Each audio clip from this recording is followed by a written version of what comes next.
오늘 설교의 제목은 하나님의 뜻은 하나님께 바치라. 하나님의 것은 하나님께 바치라 입니다. 세금이란 국가가 국정을 운영하는 데 필요한 재정을 마련하기 위해 반대 급부 없이 국민으로부터 강제로 징수되는 돈입니다. 조세권은 국가의 핵심 중에 하나이기 때문에 국가와 그 지도자가 권력을 유지하는 수단인 것입니다. 국민의 의무도 조세를 납부하는 조세의 의무가 있는 것입니다. 조세권은 그래서 한 나라를 유지하고 또 통치하는 데 필요한 돈들을 수급하는 길인 것입니다. 오죽하면 과거 동로마 제국은 황제의 핵심 권력을 조세권이라고 했습니다. 한 국가에 거주한다는 이유만으로 강제로 징수되는 것이기 때문에 예나 지금이나 세금 내기 싫어하는 사람들은 언제나 많은 것입니다. 따라서 세금을 내지 않으려는 시도 당연히 존재하며 이를 흔히 조세 저항이라고 합니다. 유럽 역사상 가장 오랫동안 제위한 프랑스 누이 14세는 전쟁으로 인해서 전쟁 비용 때문에 고생을 많이 했습니다. 그래서 누이 14세에도 프랑스가 많은 전쟁에 휘말렸는데 프랑스 혁명은 결국 세금에 의해서 발생하게 되었습니다. 이외에도 대영 제국이 졸속으로 밀어붙인 세금 제도로 2차 세계대전 이후 영국이 몰락하게 되었고 영국은 아메리카 식민지에서 독립군과 전쟁에서 패배하여서 낮은 세금을 지향하는 미합중국의 탄생을 보게 된 것입니다. 세금의 역사를 보면 영국의 윌리엄 3세는 소득세 비율을 줄이고 보유세 비율을 높이기 위해서 창문세를 만들어냈습니다. 일종의 부유세입니다. 이것은 부유한 집들이 창문을 많이 만들면 그 창문의 개수에 따라서 부과하는 세금을 말하는 것입니다. 네덜란드에서는 보유세 정책이 건물의 너비에 따라서 세금을 차등하게 지급하는 정책을 썼습니다. 그랬더니 암스테르담 주민들이 고안한 것이 무엇이냐면 건물을 높게 지고 길게 짓는 식으로 조세 저항을 일으켰던 것입니다. 러시아는 표르투 대제라는 황제가 있었습니다. 그는 수염세라는 것을 부과했는데요. 자기가 신도시에 수도를 옮김으로써 짧은 소매와 짧은 머리를 권장하게 되었습니다. 신문명을 받아들이려는 의지를 표현한 것인데 귀족들이 강한 반발을 일으켰던 것입니다. 그래서 머리를 자르는 대신 수염세를 거두게 됐는데요.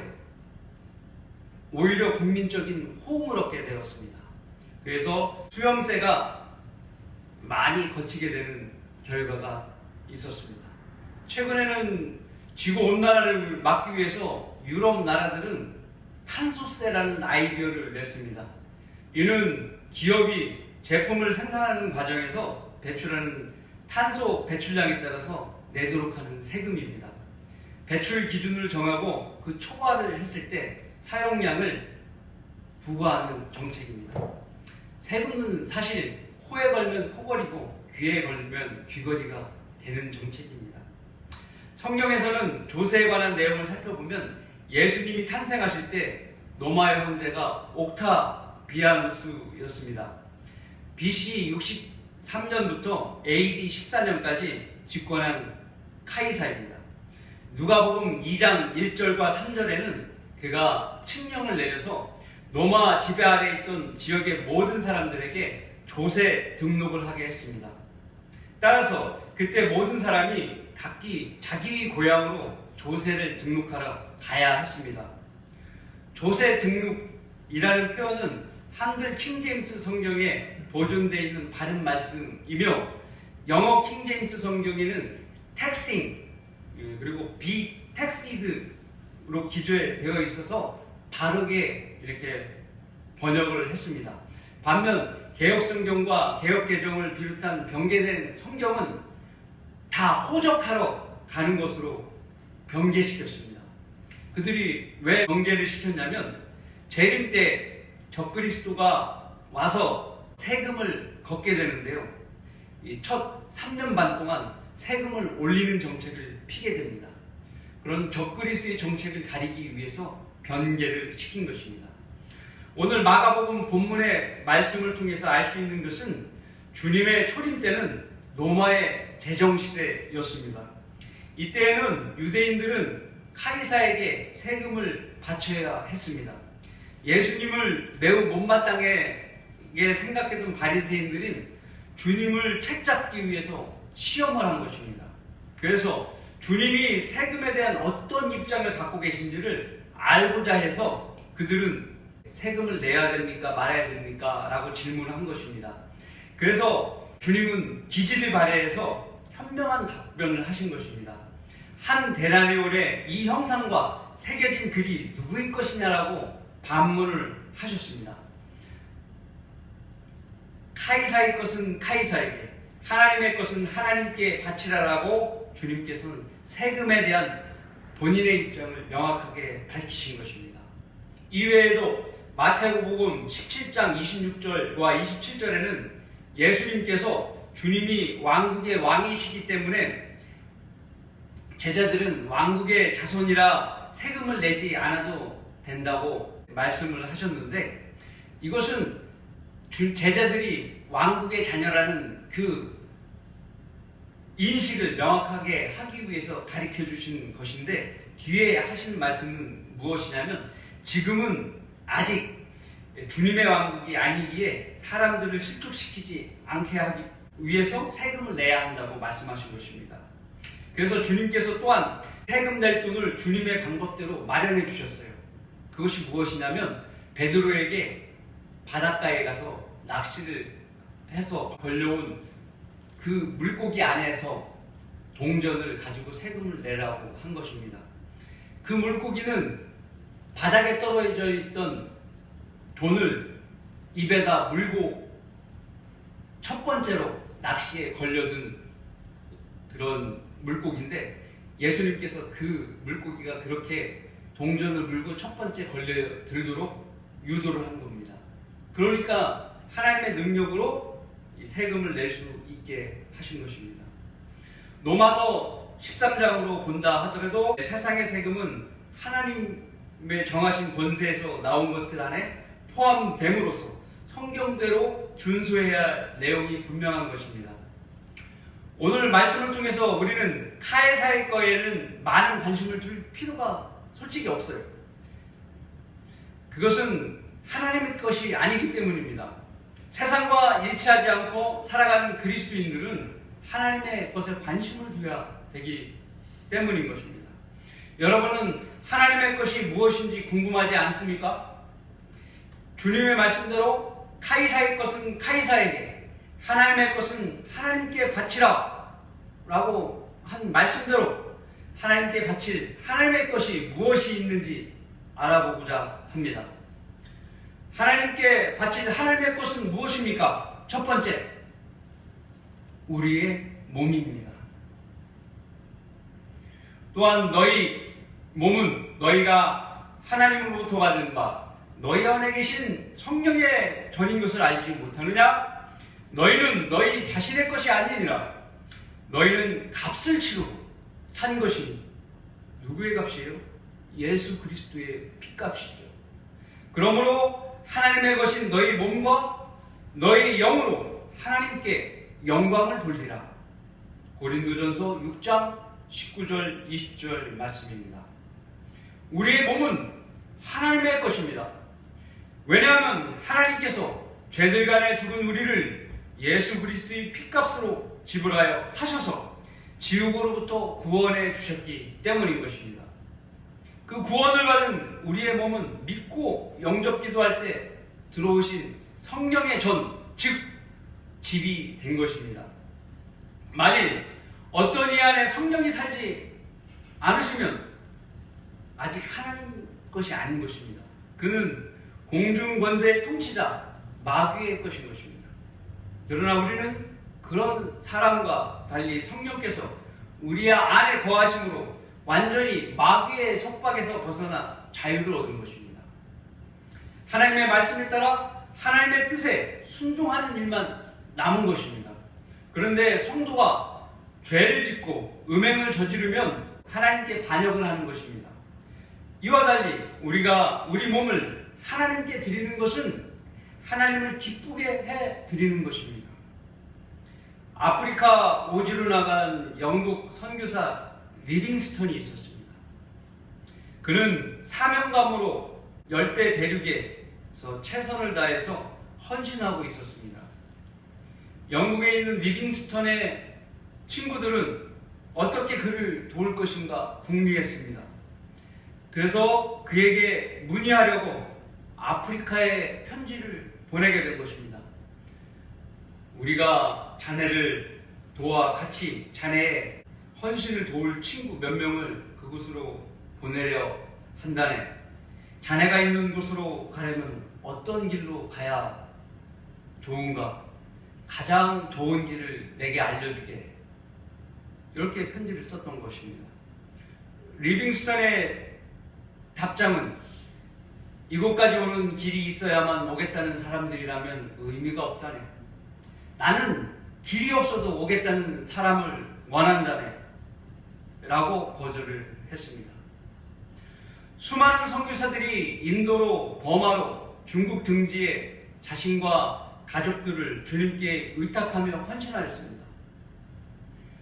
오지에 길도 없는 곳에 각종 모기와 벌레가 우글거리는 그런 곳에 더 나은 길을 발견하기가 힘든데 추천을 해달라는 것은 말이 안 되는 것입니다. 게다가 나은 길을 알려달라는 동료는 이미 자신의 몸을 죽은 자처럼 주님께 바칠 그의 경험상 그런 마음이 없기 때문에 100% 실패할 것이라고 생각한 것입니다. 그래서 리빙스턴은 그런 자세라면 오지 않아도 된다고 거절을 하게 된 것입니다. 오히려 힘든 사역에 방해가 될 뿐이라고 생각했던 것입니다.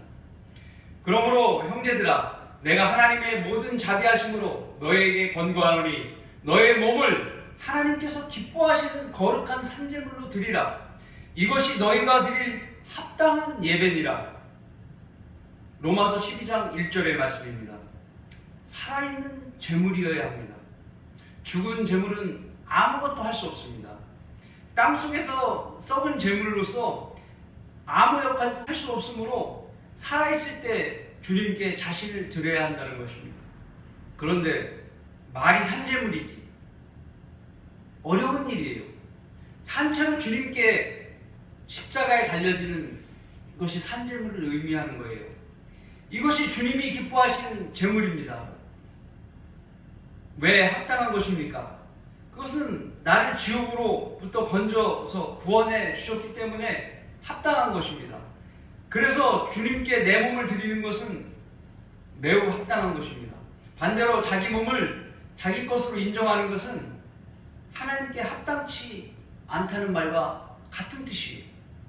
하지만 주님은 그렇게 우리가 주님을 위해 드린 그 사실을 통해서 그리스도의 심판석에서 우리 상을 예비해 놓으셨다는 것을 아셔야 합니다. 그렇기 때문에 주님께 드리는 나의 헌신은 과거 일이나 미래적으로 보았더라도 합당한 일이 되는 것입니다. 우리는 교회의 회원이 되어서 주님을 섬기는 일들에 참여하고 있습니다. 구원받은 성도로서 교회에 출석하면서 세상과 성별된 존재로서 이전과 다른 모습을 보여야 되는 것입니다. 그러한 것들은 우리가 몸으로 드림없이 이루어질 수 있는 일이 아니에요. 그러한 몸을 드리는 일은 무엇이 있는지 살펴보면 첫 번째로 예배 드리는 일도 몸을 드리는 섬김입니다. 여러분이 오늘 이렇게 예배를 드리는 것도 바로 몸을 드리는 섬김입니다. 구원받은 성도는 누구나 하나님께 경배드리는 일을 해야 합니다. 우리를 구원해 주신 우리의 주님을 경배하는 일은 매우 소중한 일이에요. 이 또한 주일에 자신의 개인적 생활, 특히 쇼핑, 각종 모임, 스포츠, 여행 등을 가지 않고 오로지 주님께서 부활하신 주일을 지키겠다는 일념으로 이렇게 몸을 드리고 있지 않습니까? 또한 주님의 이름으로 모이는 모든 자리에 참석하는 것은 중요한 일입니다. 직장 생활을 하면서 참가하기 힘들어요. 그럼에도 불구하고 참석할 경우에는 그 의지를 보이면서 하나님께서 기뻐하시는 것입니다. 주님은 그의 처지와 어렵게 극복하고 나온 것에 대해 좋은 평가를 하시는 것입니다. 주님의 입장에서는 너무나 당연한 일이지만 믿음이 연약한 지체가 그 당연한 일을 받아들이고 그 할 때까지 기다려 주시는 것입니다. 이는 진리를 위해서 성경을 보고 공부했는지 또 강단에서 선포되는 말씀을 바로 신뢰하고 내 것으로 만들어지는지 따라서 그 시간이 단축되는 것입니다. 특히나 주일 성경 공부, 오전 오후 수요 기도 모임 등은 성도의 기본적인 헌신입니다. 선교 주간 여름 수련회 성경 핵심 강연에는 또한 성경대로 믿는 그리스도인들이 참석해야 될 행사들입니다. 이것이 몸을 드리는 일입니다. 러크만 목사님은 이런 말씀을 하셨습니다. 어떻게 하면 좀 더 기쁘게 해드릴 수 있을까 염려하라. 그것이 참으로 잘하는 일이다. 그것은 당신이 살게 될 영원세와 직결되는 일이기 때문이다 라고 말씀하셨습니다. 몸을 드리는 일 두 번째는 무엇이냐면 찬양을 드리는 것도 몸을 드리는 일입니다.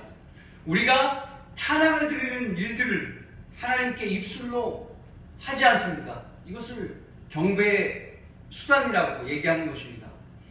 그러므로 우리가 그분을 통해서 찬양의 제물을 하나님께 계속해서 드리자.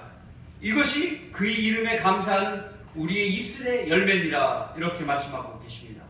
또한 선을 행함과 함께 나누는 것을 잊지 말자. 하나님께서는 그러한 제물들을 매우 기뻐하시느니라.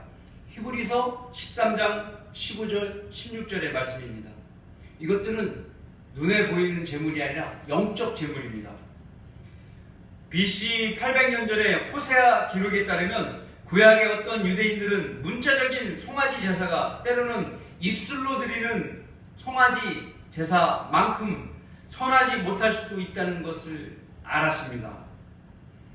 그보다 더 거슬러 올라가서 다윗은 사람들에게 감사의 희생제를 드려 하나님께서 행하신 것들을 선포하라고 말했습니다.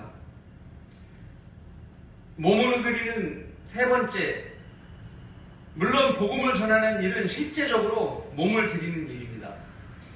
믿음은 들음에서 나오는데 전하는 사람의 헌신이 없다면 어찌 구원의 사역이 이루어질 수 있겠습니까? 하나님께서 하나님의 종들을 사용하셔서 복음을 전하도록 독려하십니다. 자신을 드리는 일들은 바로 구령과 거리 설교 등을 통해서 이루어지고 있는 것입니다. 구원받은 성도가 달콤한 꿀주의를 날아다니는 파리처럼 죄의 유혹에 미련을 두어서는 절대 안 됩니다.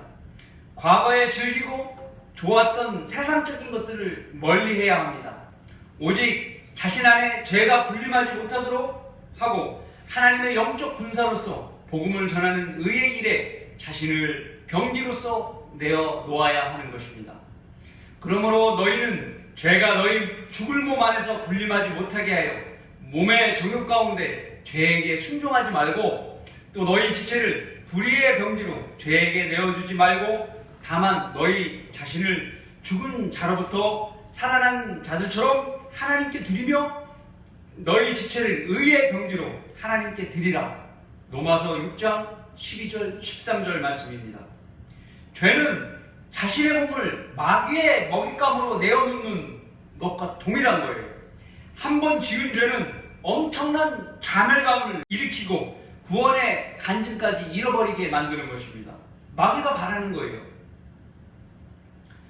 그래서 한번 떠나온 고향이지만 다시 가지 못하는 처지가 된 실향민들이 이런 설날 때마다 미련을 두고 북쪽 땅을 바라보는 것과 같이 그런 처지가 되어버릴 수 있는 것입니다. 그래서 하나님의 것인 자신의 것은 항상 하나님께 드려야 하는 것입니다. 죄에서 반드시 성결해야 되는 것입니다. 몸을 드리는 네 번째, 말이나 행실에 있어서도 합당하게 처신하여 하나님께 영광을 돌리도록 해야 합니다. 다시 말씀드리면 말하는 것이나 행실에 있어서도 합당하게 처신을 해서 하나님께 영광을 돌리도록 해야 한다는 것입니다.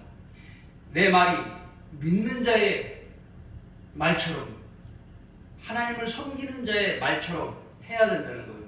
내 행실이 저 사람은 하나님을 정말 섬기고 있는 사람이구나 느껴지게 처신을 해야 한다는 말씀입니다. 하나님의 것인 성도는 말이나 행동이 모범적이어야 합니다. 무엇을 하든지 모든 것을 주의 이름으로 하고 하나님 아버지께 감사를 드려야 합니다. 로마서 14장 8절의 말씀은 이렇습니다. 우리가 살아도 주를 위해 살고 죽어도 주를 위해 죽나니 그러므로 우리가 살든지 죽든지 우리는 주의 것이라. 우리는 주의 것입니다.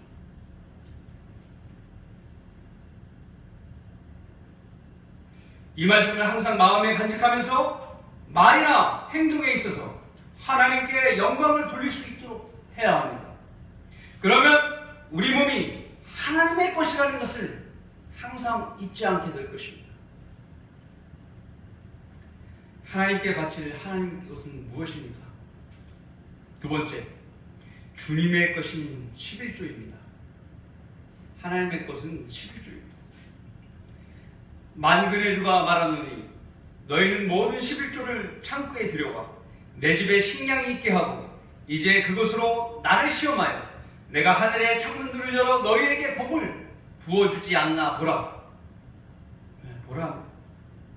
그것을 받을 만한 충분한 장소가 없으리라. 말라기 3장 10절의 말씀입니다. 11조는 의무이나 연보는 임의적인 것입니다. 11조는 정부나 지자체에서 걷는 세금과 같은 것은 아닙니다. 자신의 수입 중에 10분의 1만을 하나님께 바치는 것입니다. 11조를 정직하게 하면 복을 받는 거예요. 이는 하나님께서 더욱 번성케 하신다는 말씀에 근거를 둔 것입니다. 수입이 없는데도 11조를 일률적으로 부과하는 가짜 교회가 있어요. 그래서 교인들이 11조를 내려고 은행 대출이나 타인에게 빌려서 내게 하는 그런 강요를 하는 것입니다. 말이 교회지 사기꾼 단체들인 것입니다. 이외에도 각종 헌금 명목으로 돈을 뜯어내는 교회가 있습니다. 갖가지 색깔의 봉투들을 만들어서 그 교회가 무엇을 하는 교회인지 이렇게 드러나게 한 것입니다. 우리 교회는 고촌에 교회 건물을 지으면서 건축 헌금을 걷지 않았어요. 교회 사적으로 유례를 찾아본 수 없는 일을 했던 것입니다. 하나님께서 그렇게 깨끗하고 순수한 토대 위에 교회 건물을 짓게 하신 것입니다. 또한 우리 교회는 선교 헌금 봉투 이외에는 헌금 봉투가 전혀 없었습니다. 과거에. 그런데 11조 의무도 하지 않은 띠내기 성도들이 들어와서 각종 결혼 축의금, 조의금을 받아가지고 사라져 버리게 된 것입니다. 그래서 11조 봉투 한 가지를 더 만드는 것입니다. 11조를 하지 않은 사람은 믿음이 증명이 되기 때문에 그래서 그 봉투 한 가지를 만든 것입니다. 그리고 매달 헌금의 수입과 지출을 공개함으로써 하나님의 돈이 어디에 들어왔고 또 어디에 쓰여 있는지를 투명하게 공개하고 있는 것입니다. 이런 교회에 여러분이 출석하고 예배하고 기도하고 찬양하고 바른 말씀을 통해 듣고 있는 것입니다. 11조에 대해서 더 알아보면 여러분이 수입이 없으면 당연히 11조는 낼 필요가 없어요. 11조는 부담이 아니라 구원받은 성도에게 들어오는 수입에 대한 특별한 혜택이기 때문에 그렇습니다. 내게 벌게 하신 돈에 대해서 이것은 하나님께서 도와주신 것이다 라고 생각하는 것이, 내가 인정하고 하나님 앞에 감사하는 마음으로 드리는 거예요. 그 마음을 받으시는 것입니다. 하나님께서는 11조의 의미를 그렇게 두시는 것입니다. 레위기 27장 30절에는 하나님께서 땅의 모든 11조는 주의 것이고 거룩한 것이라고 말씀하고 계십니다. 땅의 모든 11조는 그것이 땅의 씨앗이든지 나무의 열매든지 주의 것이니 그것은 주께 거룩한 것이니라. 성경에 무지한 사람들은 신약에는 11조가 없어졌다고 주장하는 말을 합니다. 그러나 몰라서 하는 말입니다. 우선 이스라엘에서 자신의 땅을 유업으로 받지 못한 한 지파가 있습니다. 그 지파는 레위 지파입니다. 레위 지파는 땅을 상속받지 않았습니다. 다른 지파들이 11조를 올린 것을 하나님 대신해서 받는 것입니다. 헌물과 제물을, 그들의 유업이 하나님의 제물인 것입니다. 그런데 히브리서에서 레위가 아직 나오기 전에, 즉 이스라엘이 생기기 전에 아브라함은 하나님의 제사장인 멜키세덱에게 11조를 바쳤다라고 말하고 있습니다. 이 말은 무슨 얘기냐 하면 아브라함의 손자가 야곱입니다. 야곱이 이스라엘의 바로 일대 조상이에요. 그래서 이스라엘이 나오기 이전에, 제사장이 나오기 이전에 헌물을 바쳤다는 것입니다. 11조를 바쳤다는 거예요. 이는 율법이 나오기 전에 11조를 드렸고 율법 시대에도 11조를 드린 것입니다. 그러므로 율법 이전에 은혜 아래 있던 아브라함이 11조를 드린 것처럼 율법 시대 이후에 은혜 아래 있는 그리스도인들도 11조를 드리는 것이 당연하다는 이야기입니다. 또 여기서는 죽은 사람들이 11조를 받으나 거기서는 살아계시다고 증거하시는 분이 받는 것이다. 말하자면 11조를 받는 내일까지도 아브라함 안에서 11조를 바친 것이다. 이는 멜키세덱이 아브라함을 만났을 때 레위는 아직 조상의 허리에 있었기 때문이라. 조상의 허리라는 것은 아직 태어나지 않았다는 얘기입니다. 히브리서 7장 28, 29절 말씀은 이것이고, 또한 갈라디아서 3장 28, 29절의 말씀은 유대인이나 헬라인도 없고 종이나 자유인도 없으며 남자와 여자도 없으니 이는 너희 모두가 그리스도 예수 안에 하나이기 때문이라. 우리 교회의 성도들은 예수 그리스도 안에 하나라는 걸 말씀하고 있는 것입니다. 너희가 그리스도의 것이면 너희는 아브라함의 씨로 약속에 따른 상속자들이니라. 무슨 상속자? 믿음으로, 은혜로 구원받고 약속을 받는 상속자라는 것을 말하는 것입니다. 이로써 예수 그리스도의 은혜로 구원받은 그리스도인은 아브라함의 씨입니다. 그래서 은혜 시대에 사는 우리는 하나님께서 보증하시던 열매에 대한 약속을 동일하게 상속받게 된 것입니다. 그래서 그 결실에 대한 11조를 하나님께 바치는 것이 당연한 것입니다. 결국 은혜 아래 올리는 11조는 살아 계시다고 증거되시는 하나님께 바치는 것입니다. 하나님께서 받으시는 것입니다. 그러므로 교회 시대의 11조는 하나님의 것으로 하나님께 바쳐져야 하는 것입니다. 하나님께 바칠 하나님의 것은 무엇입니까? 셋째로, 지상의 왕국입니다. 이는 왕국이 주의 것이요 주께서 민족들 가운데 통치자시기 때문이니이다. 시편 22편 28절 말씀입니다. 우리는 교회 시대의 말미에 있습니다. 잠시 후면 우리는 이 땅을 떠나게 될 것입니다. 허리도 아프고 다리도 아프고 생애 이 걱정 저 걱정하고 살았던 이 모든 것들이 한낮 하룻밤 꿈의 이야기처럼 느껴질 날이 올 것입니다. 그때가 되면 하늘에 한 문이 열려서 하나님께서 큰 소리로 분명히 내 이름을 부르며 이리 올라오라고 부르는 소리를 듣게 됩니다. 나도 모르게 공중에 있게 되고 몸도 이전에 늙고 아픈 몸이 아니고 33세의 젊은 몸으로 공중에 떠 있는 것을 확인할 것입니다. 눈부신 광채의 주님과 40억 명이 넘는 나와 동일한 사람들이 주님 주위에 떠 있는 것입니다. 모든 숫자를 점검하신 듯한 주님 한순간에 이 큰 무리를 이끌고 출발하실 것입니다. 어느덧 말로만 듣던 핏빛 기품의 바다에 열린 문을 통과하여 셋째 하늘로 모두는 들어갈 것입니다. 이후 나는 주님으로부터 지상에서 구원받고 섬긴 일에 대해 주님으로부터 심판을 받고 상급과 유업을 부여받게 됩니다. 받은 보상이 많아서 기뻐하는 성도와 빈약해서 의기소침한 성도들이 각기 서열대로 자기의 자리에 서고 자기 위치를 배정받을 것입니다. 그런 후 주님과 신부로서 혼인식을 갖게 됩니다. 수많은 하객과 엄청난 객석에서 동시에 이루어지는 것은 2000년 동안 준비된 성대한 혼인식인 것입니다. 그곳에서 우리는 7년 동안 최고의 환대 속에서 기쁨의 시간을 가지는데 너무나 금방 7년이 지나갈 것입니다. 그러나 지상에는 적그리스도가 구원받지 못한 사람들을 수많은 고통 가운데 독재 정책을 하고 있을 것입니다. 사람들에게 짐승의 표를 받게 하고 디지털 아이디를 인식하게 하며 신용점수를 기준으로 배급제 공산주의 체계를 확립하고 있을 것입니다. 땅은 전쟁과 지진과 가뭄과 각종 재난들이 끊이지 않게 될 것입니다.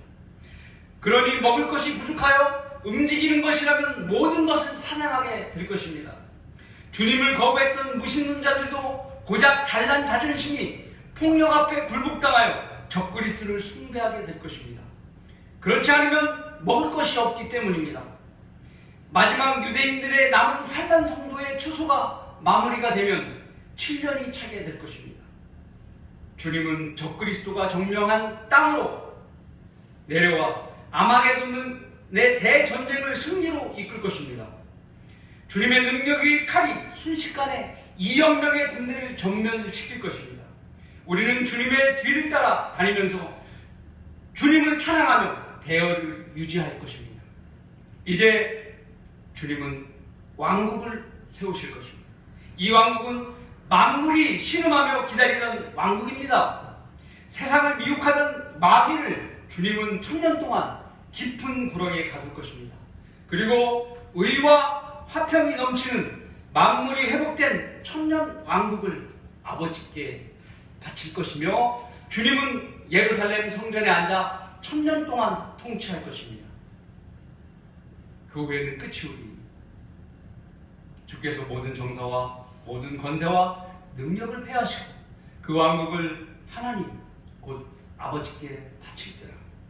고린도전서 15장 24절의 말씀입니다. 너희는 그리스도의 것이요 그리스도는 하나님의 것이로다. 고린도전서 3장 23절의 말씀입니다. 성경의 주제는 그분의 왕국입니다. 왕이신 예수 그리스도께서 그 왕국을 아버지께 바침으로 천국과 하나님의 나라가 지상에 실현되는 것입니다. 지상의 낙원이 펼쳐지는 것입니다.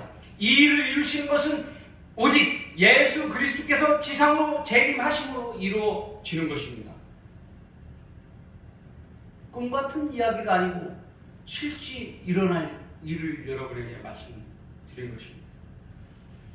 하나님께서 약속하신 그 일들을,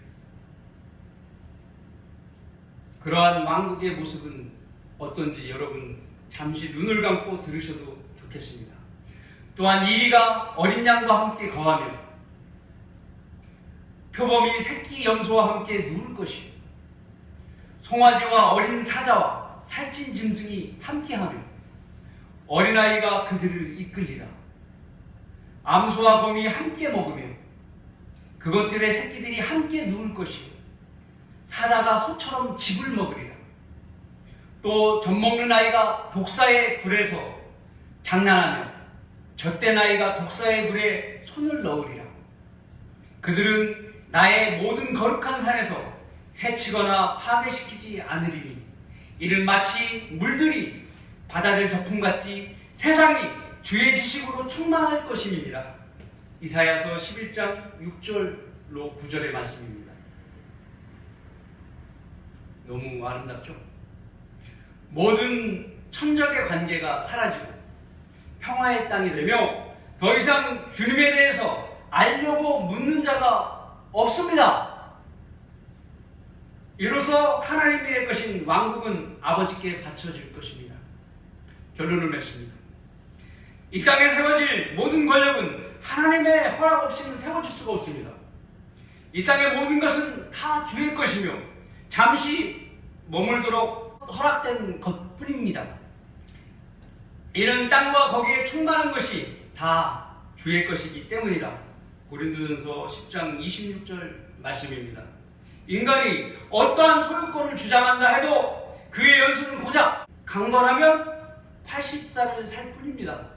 드디어 그의 호흡이 나가버리면 그 사람은 자기가 왔던 땅으로 돌아가고 그날 어떤 그의 계획도 하나님께 허락되지 않습니다. 오직 혼이 지옥에만 머무는 것입니다. 이유는 그가 살아있을 때 하나님의 것이 되지 못했기 때문입니다. 왜입니까? 우리 주 예수 그리스도의 피만을 믿고 구원받지 못했기 때문입니다. 그에 비해 우리는 하나님의 것이 됐습니다. 지상의 삶도 11조를 낼 수 있는 복도 받았습니다. 결국 하늘의 유업을 받는다면 하나님의 것인 천년왕국에서 주님과 다스릴 자격도 얻게 되는 것입니다. 여러분의 나머지 여생이 카이사의 것을 위한 삶이 되지 않고 주님을 위한 삶이 되도록 하나님의 것인 여러분의 몸을 산제물로 하나님께 드려서 하나님께 영광을 돌리는 여러분 모두가 되시길 바라겠습니다.